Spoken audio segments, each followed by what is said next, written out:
Assalamu alaikum. My name is Aisha Sims. I am founder and co-owner of the Covered in Business Network.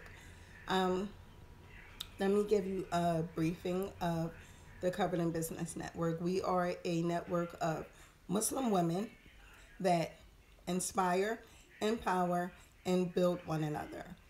We have members that are from every spectrum of the business world, from coaches to sisters seeking out their doctorates and bachelors and masters and all different types of fields.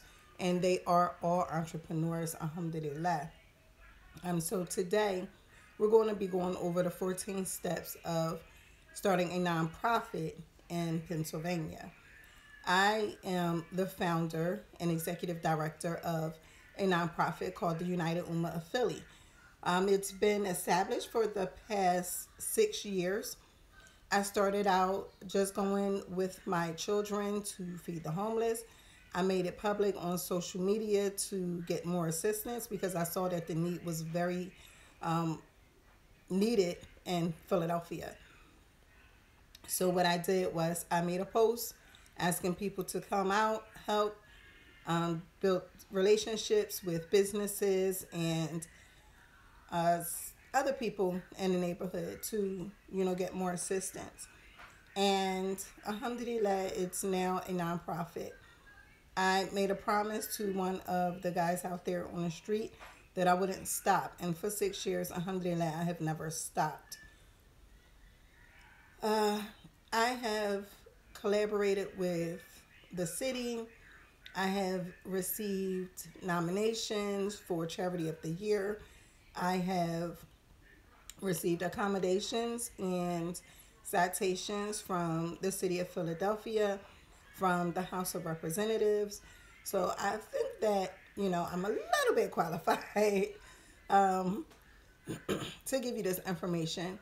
I've been published in newspapers and one-on-ones on different news stations. So, a lot of people have been reaching out asking me to help, and, I'll help you out, inshallah. So, the first step to starting a nonprofit organization is to name your organization. You want to first name your organization. Your organization's name establishes its brand and is also important for incorporating with the state. The legal name of your nonprofit corporation may not conflict with any other organization registered in that state. So you have to have your own name. And you want to do that by searching the Bureau of Corporations and Charitable Organizations through the state. Each state may be different, but you want to make sure nobody else have your name. What else? Also, step 2. That was step 1. Step 1 is name your organization. Step 2, recruit incorporators and initial directors. You want to build a team. You want to build a team that you can rely on. You want to build a team that will hold you accountable for everything. You need at least, I want to say at least one. You need at least one qualifying natural person. And when I say natural person, meaning yourself. One person. It can't be another business. It has to be established by a person. So the incorporator is the person who signs the articles of incorporation. Excuse me, I have a code. Is the person who signs the articles of incorporation for your nonprofit. You will need at least one of them. You can have more than one, but you need at least one. The directors will make up the governing body of the nonprofit corporation and are the stakeholders in your organization's purpose and success. You'll want to identify 3 unrelated individuals to meet the IRS requirements. And you want to be aware of any age or residency requirements. I believe, I don't think Pennsylvania has an age requirement, But I'm going to look it up. So the Pennsylvania director requirement is that you have at least one. You can have up to three. And it has to be a person, like I said. And no, there is no residency requirement, and there is no membership requirement. A lot of nonprofits have memberships. Um, you can you can get a director that's not a member of your organization. And the term for the director would be at least for 1 year. You can put that in your bylaws and articles of incorporation. Um, and then you want to establish the officer requirements, the Pennsylvania officer requirements, which is you have to have, you have to have a president, a secretary, and a treasurer. Now, the president and secretary have to be a natural person, meaning it has to be a person for the organization. And the treasurer, excuse me, and the treasurer can be a company or corporation. It doesn't necessarily have to be a person. So you can hire a company to actually be your treasurer. Also, you can be the president and secretary. Two or more offices can be held by one person. So you can be the executive director and the secretary, or you can be the president and the secretary, or you could be the president and the treasurer. And those positions will be filled. So that's step 2, is to recruit your members and your directors and your board. 3, appoint a registered agent. A registered agent is responsible for receiving all legal notices on behalf of your organization. The appointed registered agent must be physically located in your state and maintain an office that is open during regular business hours. So you definitely have to find one. I use LegalZoom. I use LegalZoom as my registered agent. So you might want to look into them. That's step 3, and that's appoint a registered agent. 4, number 4, you want to prepare and file your articles of incorporation. Your nonprofit's articles of incorporation officially mark the creation of your organization. They document where and when the organization was formed and other information necessary to verify its existence.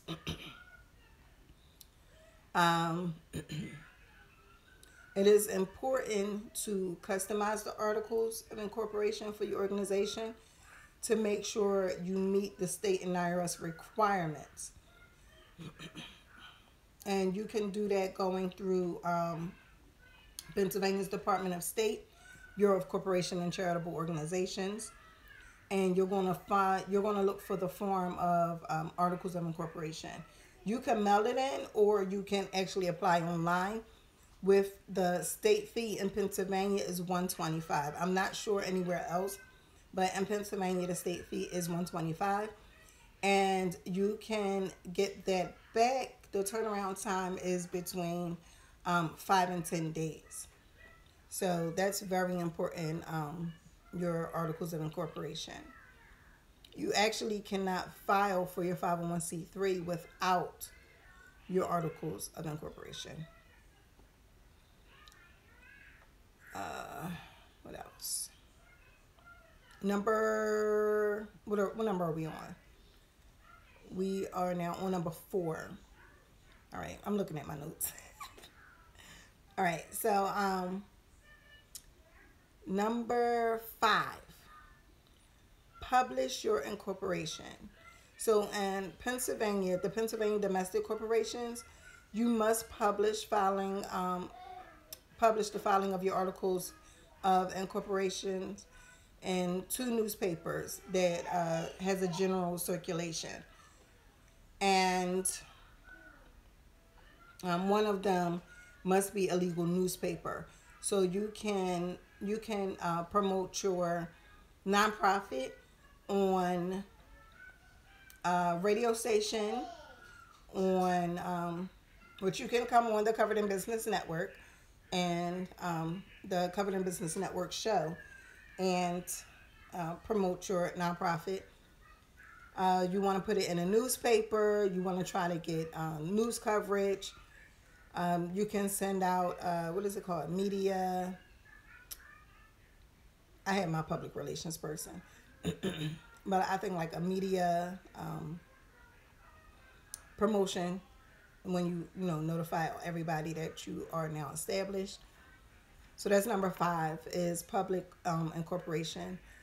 I mean, publishing your incorporation, meaning, put it in the newspapers, make it known and within the news media, get the the news company or news stations to come out if you're having a fundraiser or event and let it be known, let people know you're here, you're established, and you want some assistance, inshallah. Number 6,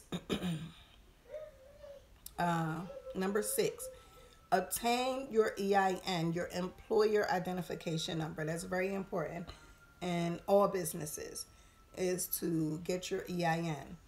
This unique 9-digit number is assigned by the IRS to identify your nonprofit. All types of nonprofits will apply for EIN, not only based on that, but you can hire employees. And that is the number that you will also use to open a bank account.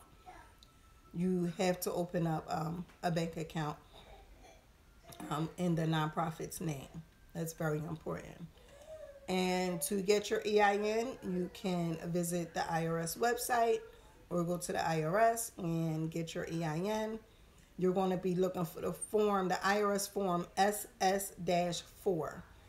IRS form SS-4 to apply for your EIN. You can do this by mail, phone, fax, or online, and there is no fee for it. You can, if you do it online and if you call in, you'll get your EIN immediately. If you do fax or mail, it'll be processed in like 4 to 5 weeks. So if you have internet access, you would want to do that to get it done faster. And then you can print it out immediately. So that's number 6. Obtain your EIN. Number 7. You want to store all your nonprofit records. So keep everything together because it's going to be very handy when you go to apply for your 501c3. These are all the steps before you actually apply for your 501c3. So make sure you have a place to store all your information and keep track of all your documents. Number 8, establish initial governing documents and policies. These will be your bylaws. You need to have your bylaws to basically tell everyone how your operation is ran. So your bylaws are the governing documents for your nonprofit. They serve as your organization's operating manual and should be consistent with your articles of incorporation and the law. When your board of directors meet for the first time, you'll review and rectify the bylaws, and they will be a roadmap for your success. Everybody wants success, right? And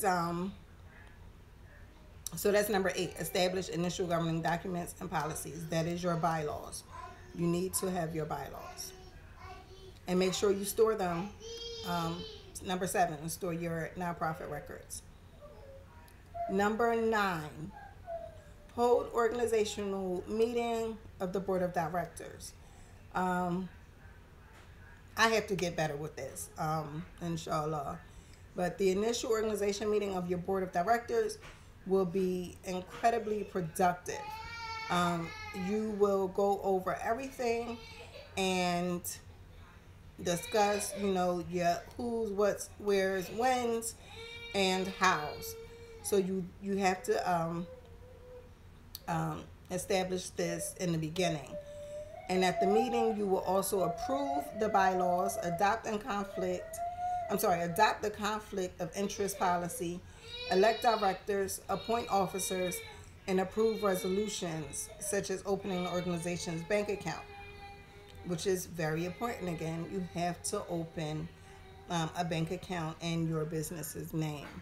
And that's in any business. Your nonprofit, your for profit, you have to um,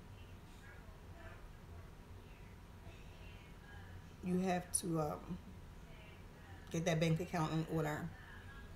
Number 9, oh no, we did number 9. Number 10 is to get your Pennsylvania state ID. Pennsylvania issues multiple tax IDs, one for each tax account number. For example, if your business sells candy bars and has employees, you will have a separate tax account number for sales tax and employee withholding tax. So, but you want to make sure you establish your Pennsylvania state tax ID number. And for that information, you will submit it to the Pennsylvania Department of Revenue, which is www.revenue.state.pa.us. And that is for your state ID. And you will look up, they have a search bar, and you'll look for PA-100 Pennsylvania Enterprise Registration Form. And there is no fee for that. That one is also free.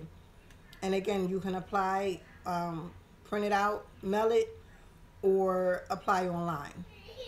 I always advise people to apply online. Okay. 1 second.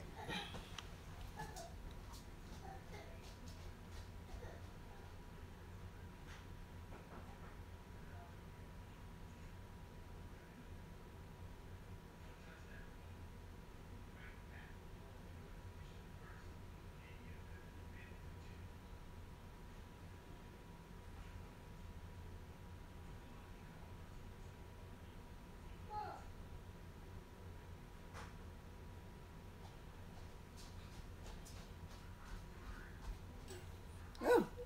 All right. Excuse me. Trying to work with a 1-year-old.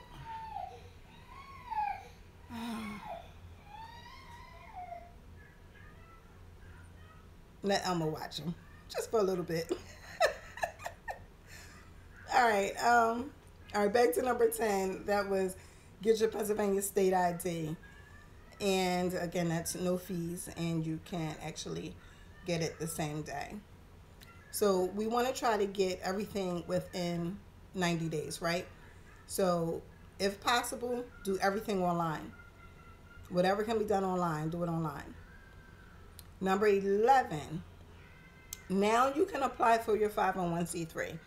After you have everything else in order, you can now apply for your 501c3.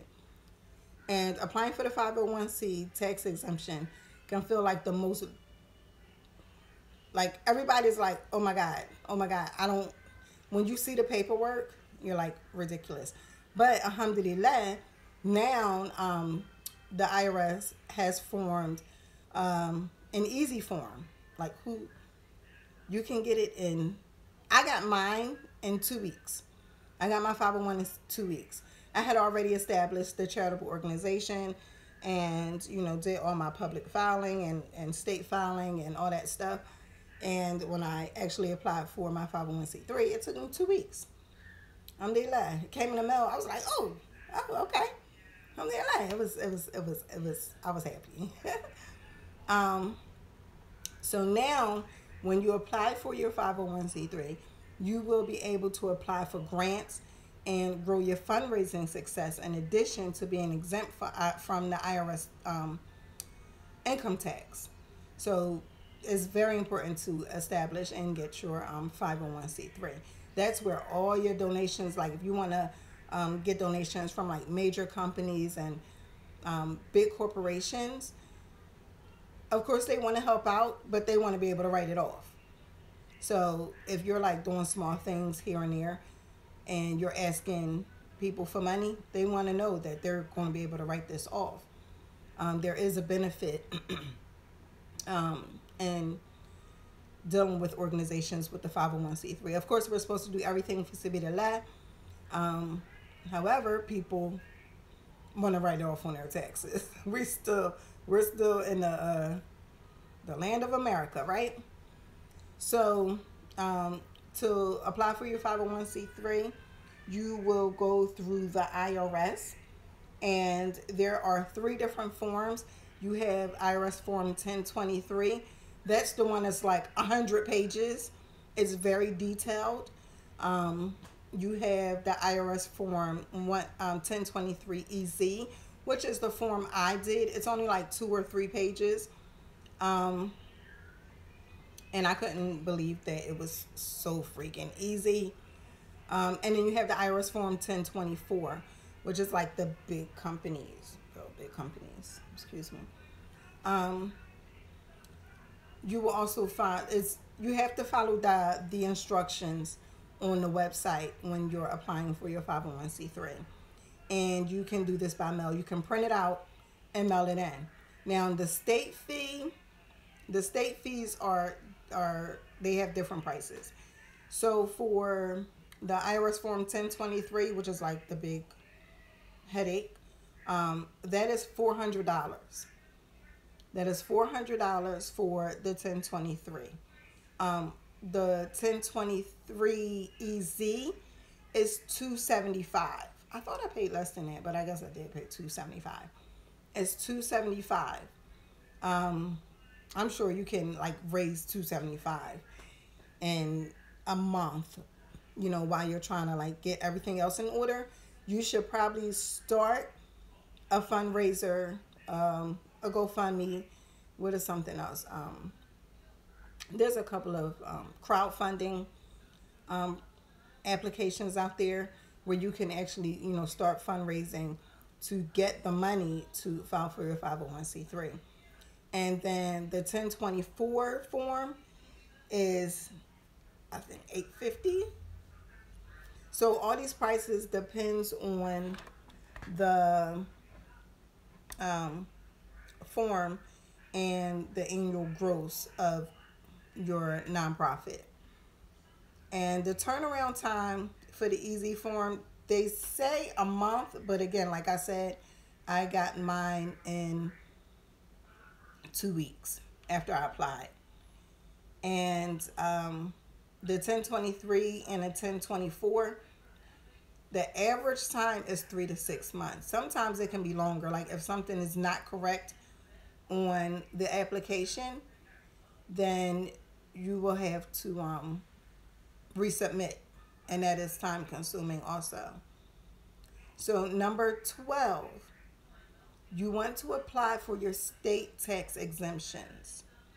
With your IRS determination letter in hand, make sure you familiarize yourself with your state's requirements for recognizing your nonprofit's tax exempt status. This is an area where requirements vary state by state. So you want to make sure you know the laws and the tax exempt requirements in your state. Now in Pennsylvania, you'll go to the Pennsylvania Department of Revenue for your tax exemptions, to apply for your tax exemptions. And you'll look for form REV-72, and that is the application for your sales tax exempt. And there is no fee for that. And you only have to apply once every 5 years. And you should probably start the process at least 2 months before it expires, inshallah.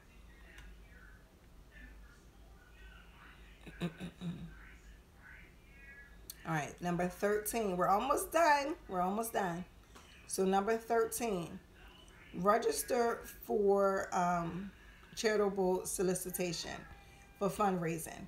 And you only have to do this. There are some exemptions for nonprofits. Everyone does not have to do this. Now, it's easier for me to just tell you the exemptions than to go into what you can do. So you are exempt from registering for the charitable solicitation, which is fundraising, if you gross less than 25,000. If your national contributions are less than 25,000, you do not have to apply. Um, if you are a religious institution, you do not have to apply. If you are an accredited educational institution, you do not have to apply. If you are a parent teachers association, you do not have to apply. If you are law enforcement, firefighters, or any other public safety organization, you do not have to apply.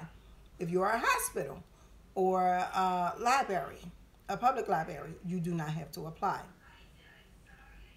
Um, but you can go on the website and you can look at all the exclusions. They actually have a chart for you to look at.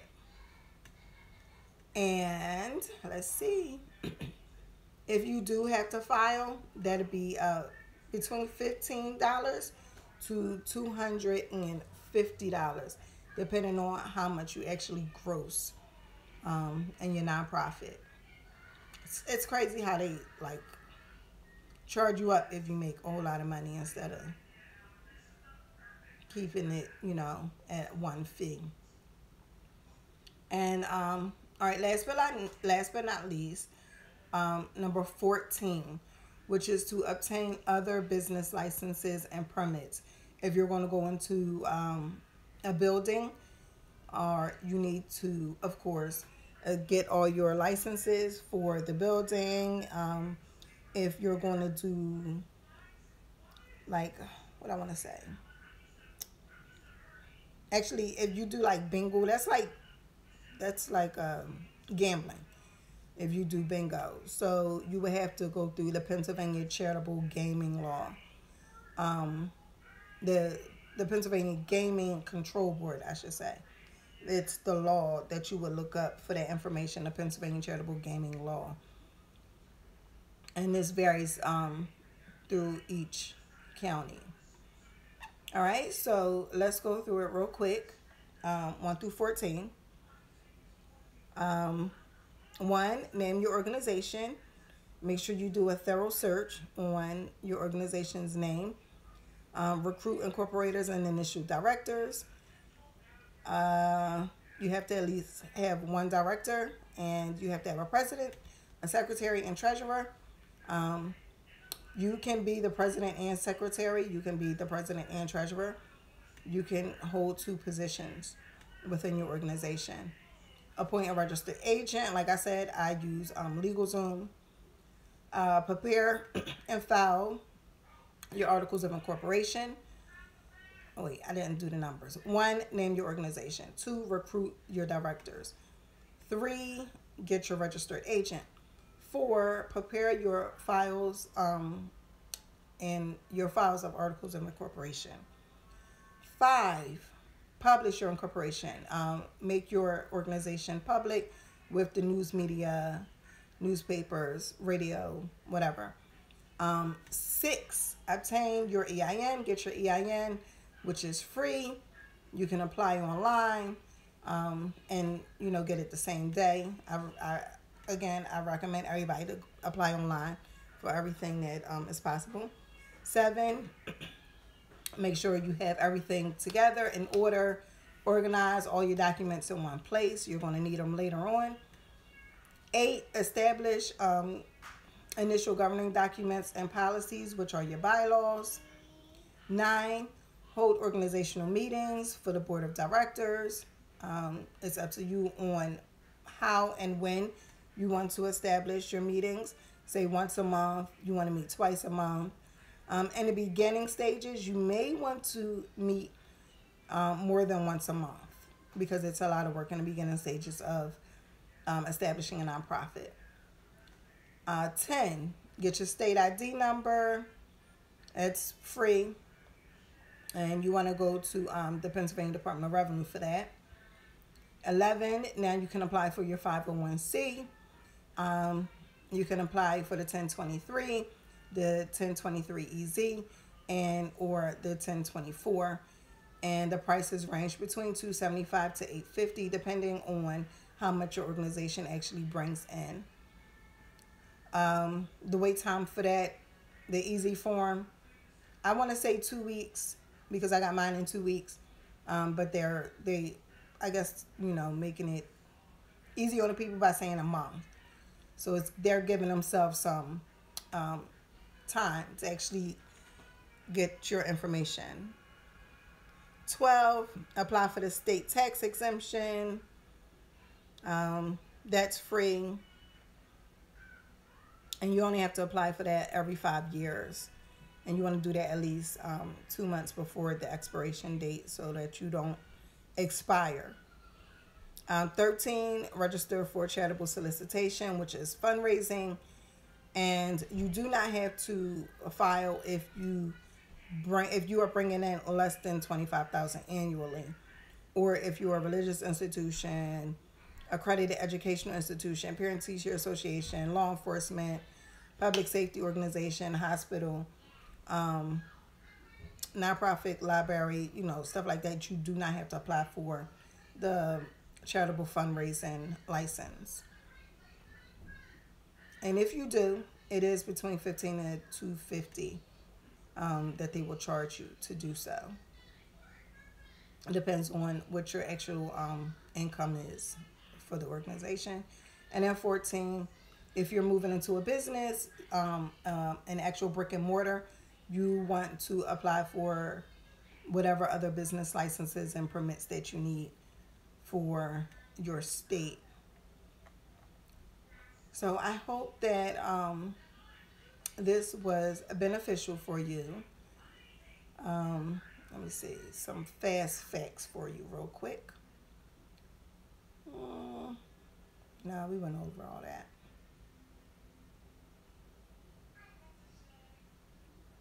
So I want to say, let's do the math. All right, you may have, all right, the articles to incorporate, that's going to be 125.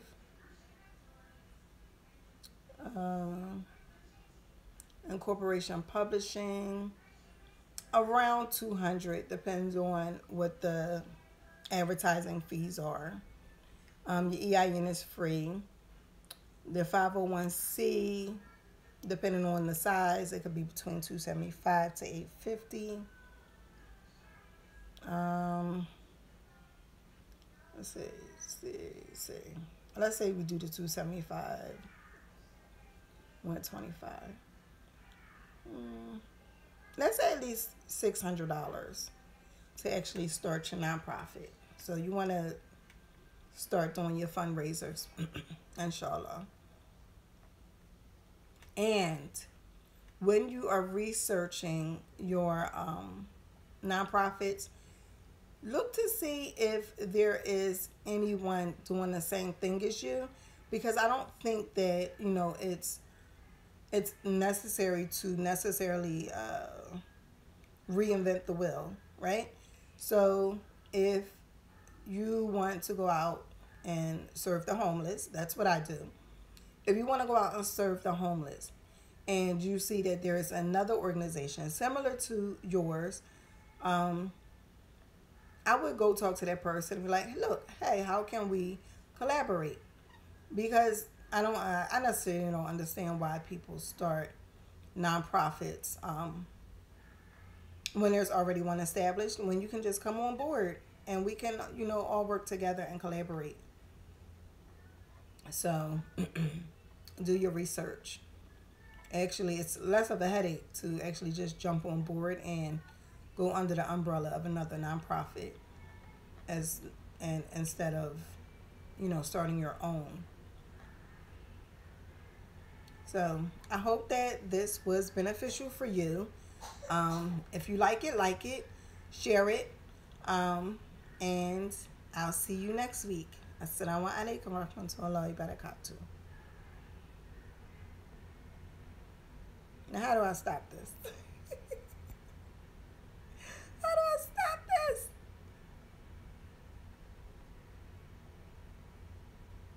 What do I do, guys? I don't know. like I'm doing. I don't know what I'm doing. All right, I think I got it. Do I?